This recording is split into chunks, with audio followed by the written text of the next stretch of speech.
Have you ever wondered how the housing system at Hogwarts actually works? If so, I'm gonna try and break it down now.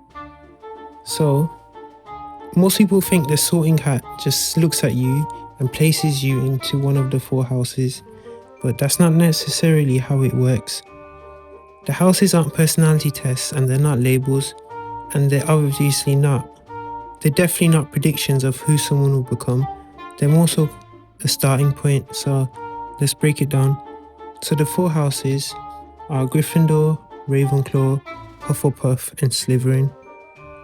Each house was founded to value a particular approach to magic and life.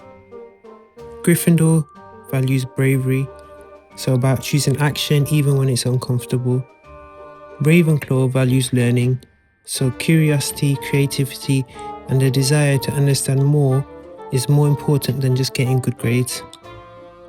Hufflepuff values loyalty and fairness, so it's about the people who show up even when it's not exciting. And Slytherin values ambition, not evil, like I think most people associate Slytherin with being evil, but that's not the case. They value ambition, resourcefulness, and the willingness to plan ahead. And none of these traits are exclusive, so most students will display all of them to some degree. So, how does the hat actually decide?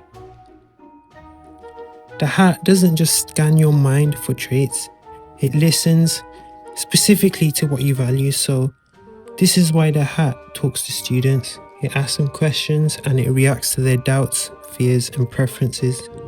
So, 2 students might be intelligent, but one values learning for its own sake, while the other values using knowledge to achieve something.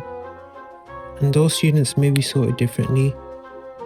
This also explains why choice matters. So, Harry Potter didn't lack Slytherin traits, but he valued something else more, and as a result, the hat took that into account. You also may have noticed how some characters don't perfectly match this house stereotypes, and that's because the houses aren't personality cages. They also reflect what you admire, what you aspire to, and what you think matters.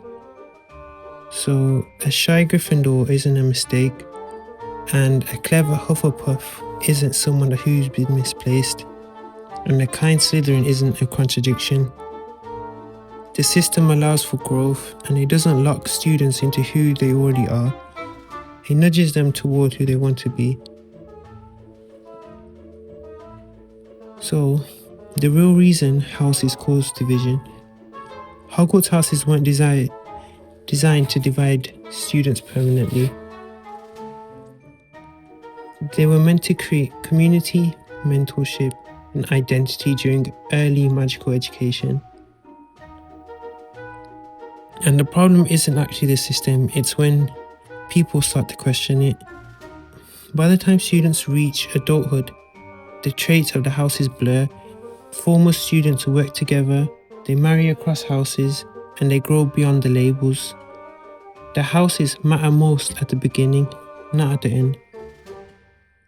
So, do the houses still make sense?